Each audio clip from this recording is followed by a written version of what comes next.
How many of you have life insurance that have beneficiaries listed? You know, put the Rotary Foundation in there for 1,000 or more. Simple way to become a Rotary Foundation benefactor. We have 200 and some, I think we counted, Bill, 212 District 6,000 Rotarians that are currently benefactors. And it's often said, you know, that's a gift. If you use your will, that's a gift you'll never miss. Any questions about being a benefactor? Better way is to name a beneficiary of your IRA. Yeah, you can do that too, Doyle. That way But somehow, you save tax money. okay, there's a lawyer talking. And Cal's handing out the Bequest Society, so let's talk about the Bequest Society. That's the next step up in the giving program for the permanent or for the endowment fund. A gift in your estate plans of at least $10,000. And there's a number of ways you can do that, okay? And again, it's the round circle pin with 1 up to 6 diamonds that recognizes you as a Bequest Society member. So lots of forms of recognition for giving, starting with the Paul Harris Society. That leads up to the Paul Harris Fellow, Major Donor, Benefactor, Bequest Society. Questions? Dan? So just going off of what Doyle said right there, I mean, probably most of us have an IRA or a 401k. What all forms do we need to, I mean, we've got this handout here, but what else do we need to send in? Send in where? Send into the foundation? Yeah, foundation. This is it. This will That's do it. it. Yeah. But you have to do it then on your own. Yeah. Now, Okay, do you have to provide burden of proof to the foundation? No, you don't. This- It's that- your that'll word. do it. Is That'll do it it. true? now, the other point, yeah, Jackie? Some of us have done that. When I changed beneficiary, I provided that to the Rotary Foundation. They appreciate it because they know it's coming. Otherwise, it's expectancy.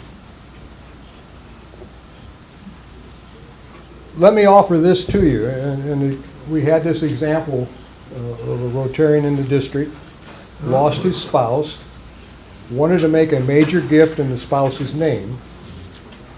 We put that individual in contact with one individual that works with our district specifically, and we ended up with a level 2 Bequest Society gift. So we have contacts in the Rotary Foundation that are there to help us. And if you have somebody that wants to make a gift, and they have lots of questions that we can't answer, we can put them in contact. We have Jamie Revord is excellent. Karina Bierman is working with the bigger gifts. But we have contacts in the Rotary Foundation that can help. Bill, I think I'm done. Okay. Doug?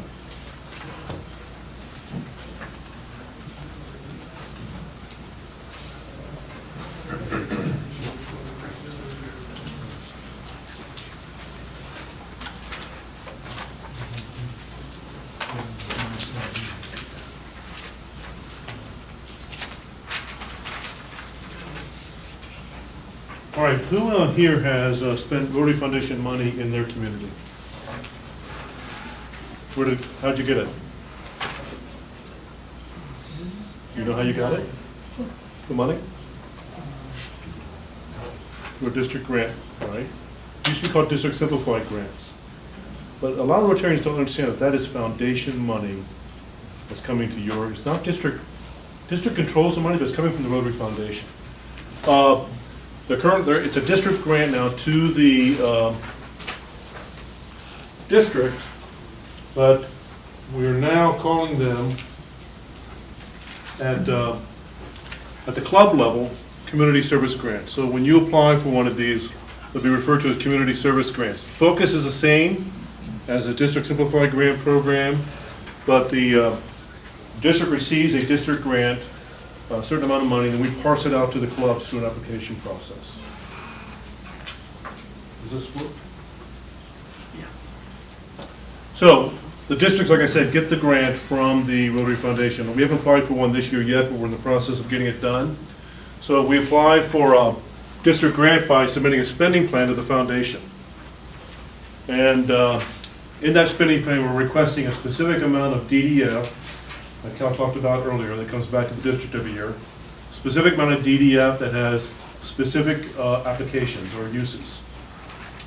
The way the clubs benefit is the spending plan is comprised of pre-approved District 6000 club projects.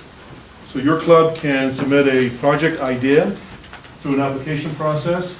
The committee meets and discusses all the applications it receives, decides on spending. We did this just last August 18th.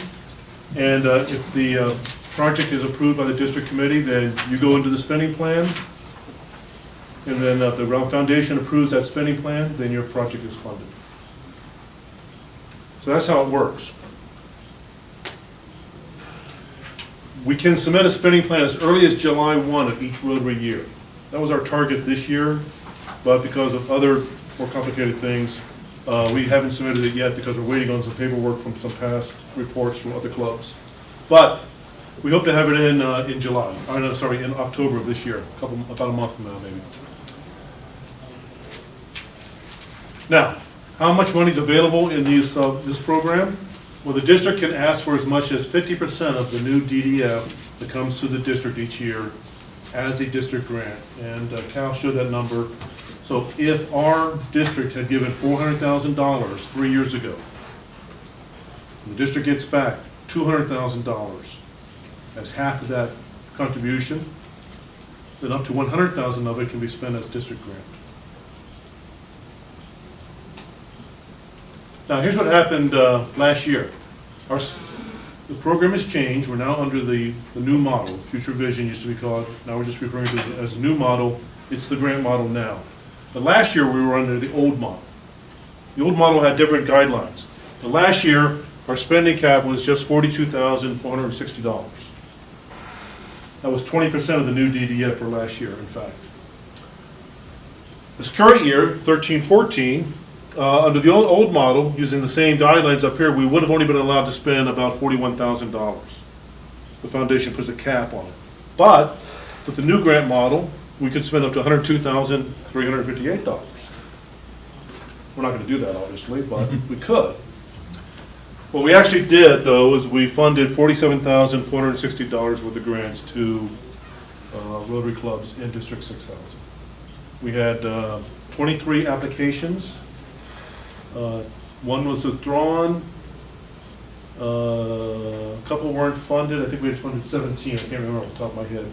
17 grants. All of them were all 100% funded this year.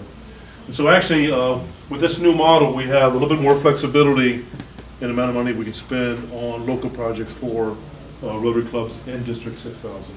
All this money goes into your community. It's not allowed to go outside the district. So it's for you to work a project in your own community. And this $47,000 is matched by another $47,000 from the Rotary Club. So we're looking at close to $100,000 just this year in communities like Fairfield, Washington, Pella, whatever it might be. West Des Moines, Ames. So here's what's really important. You can go back and tell your club members this, especially if you've received one of these grants in the past.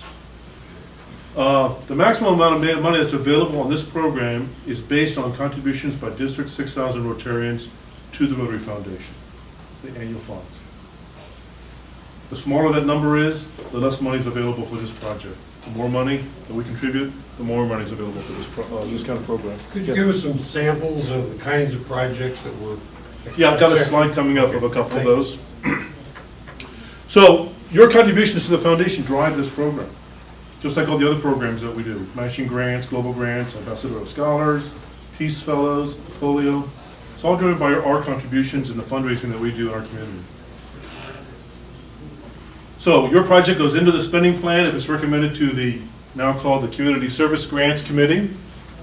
Now, the process has changed a little bit since last year, but my committee used to make the final decision, the Community Service Grants Committee, and it still does in a lot of ways, but we actually review the grants, make recommendations to the Foundation Committee, which then puts their stamp of approval on it. So this year, when we made our recommendations for 17 grants to be funded, they approved all of those. And they agreed with our recommendation to spend the $47,000 in the way that we had recommended. I encourage you to start planning next year now. So this year we did two years worth of work, so we are now about 6 months ahead of where we would have been a year ago. We will set a due date for applications, maybe as early as May 2014. That date hasn't been set for certainty yet. You should begin to think now about your project. So we want you to think a year ahead of time, put some good planning into it, think ahead, because they're going to fund them in 14-15. Now here's what I tell clubs to do. Who's going to be your president in 14-15? Your president-elect, right? So if you put that person in charge of the steering committee for that grant, then they will be well informed about that project, and when they are president, they can implement it. And that's really important that we have good continuity of ownership of that grant, because ultimately that reporting has to come back to the foundation, and we have to be accountable for every penny. You saw what Charity Navigator says about our foundation. That's because we account for every single penny, without exception. So having that continuity of that person planning the project and then implementing it is really valuable, I think. You must attend a grant management seminar in order to apply for a community service grant. So those will be offered in the late winter, early spring of 2014. This year, one club had an excellent application, well written. It would have been funded for sure. But they had not attended the GMS last winter. So we couldn't fund it. So what we told them is keep this application, update it next year, submit it again. But attend the grant management seminar. Now, what was the percent of attendance? Number of clubs that attended? Oh, gosh. About 2/3. Yeah, I'd say about 2/3, 40-some clubs attended. Here are the top 5 projects for 13-14. These are currently in the pipeline to be funded. Ames Morning has a community learning center. Davenport Rotary, SOAP, Save Our Adolescents from Prostitution. This is a literacy project. They've been doing over a number of years, very, very good programs up there in literacy. Davenport, this is, they're going to buy bars of soap that go in hotel rooms to inform kids or other people who may be trapped in an unfortunate situation with phone numbers and details on how to get out of that situation, get help. North Scott, Youth, Teen, Adult Summer Reading Program. West Liberty is renovating one of their parks in the town. Bill, Yes. planters and park benches. Yes. A lot of minority people there that come to this park Right, and spend time here. It serves a demographic that doesn't normally get served in this kind of situation. West Des Moines, a bicycle project, so they collect bicycles, they renovate them, they rebuild the bikes, and then they give them to an organization that sends them overseas or here. You'd be surprised. I mean, a lot of people in the world use bicycles to get around, transport goods back and forth to market, what have you. And I think that's my last slide. It is. So I'll be glad to take questions if there's time, or if not,